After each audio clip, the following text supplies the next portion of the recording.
स्वामी जी हे स्वामी जी, स्वामी जी आजा।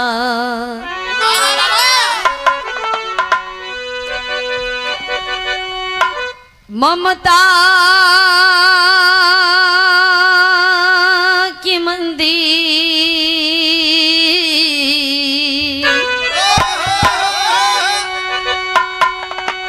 मनोता की मूरत,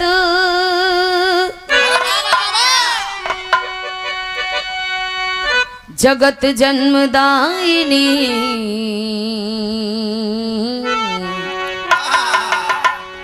कहावेली माई। माई से अबीरल जग में कोई नहीं है। यह सृष्टि के गुलशन सजावेली माई। उस देवी को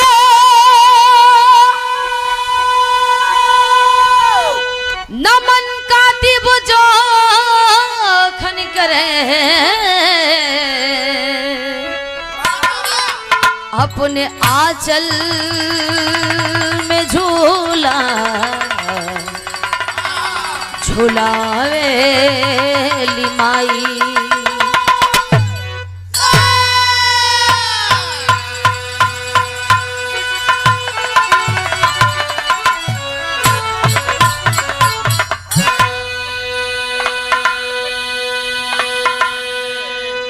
कबीरा उस दिन बिसर गए,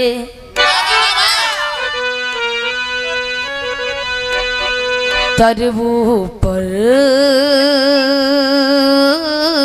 तरसी।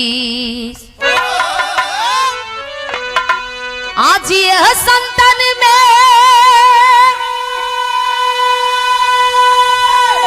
आई के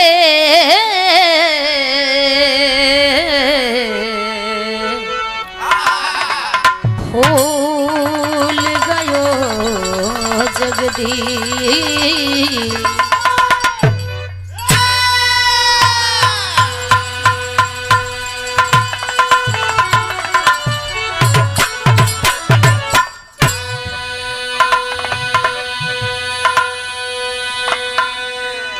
ऐतिहासिक धरती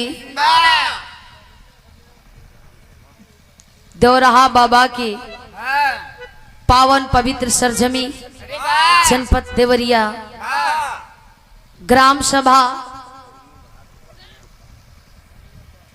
सोनू घाट बनियापार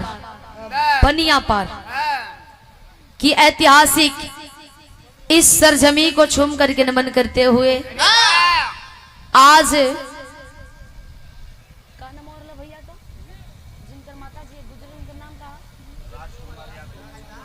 सम्मानित हमारे बड़े भैया श्री राजकुमार यादव जी के आज माई के अंत्येष्टि बा। आज ओ आत्मा के शांति बदे इतना लोग यहाँ एकत्रित भइल बानी।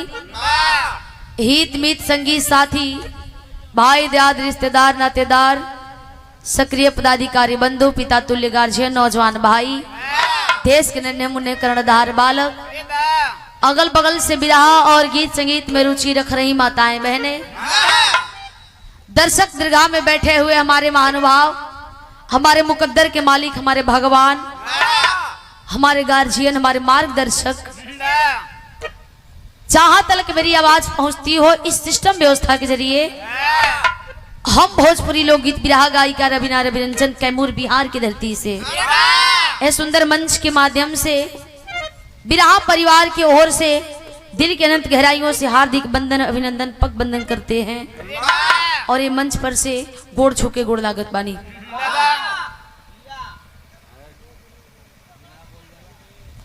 और बगल के मंच पे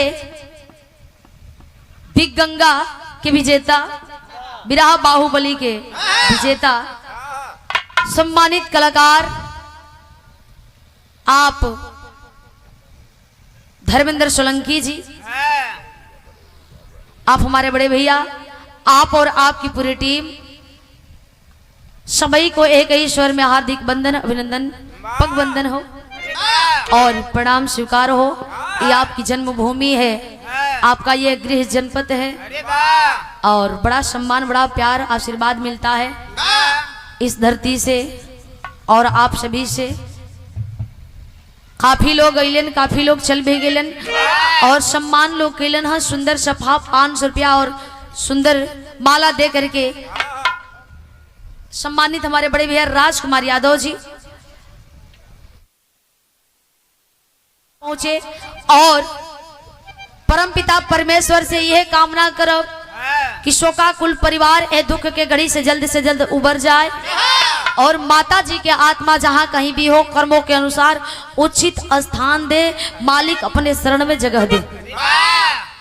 और हमारे बीच में आए हुए हमारे दूर दूर से चल करके शुभ चिंतक और हमारे यूट्यूबर भाई लोग, आप सभी लोगों के एक बार फिर से स्वागत बाटे। हम कलाकारन के आप लोग दाहिना अंग हुआ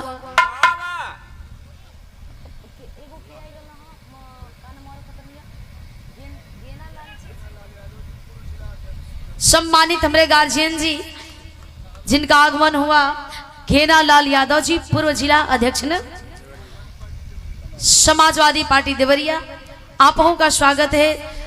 ये क्षेत्र, ये धरती हमसे अनजान बा, हम लोगन से अनजान बनी, लेकिन धीरे धीरे परिचय हो जाए सभी से। और हमारे बड़े भैया घर के मलिकार महोदय राजकुमार यादव भैया के द्वारा ये 500 रुपया देकर के आशीर्वाद दिया गया, बहुत बहुत प्रणाम। और कई लोग, प्रधान जी लोग भी आई रही हैं।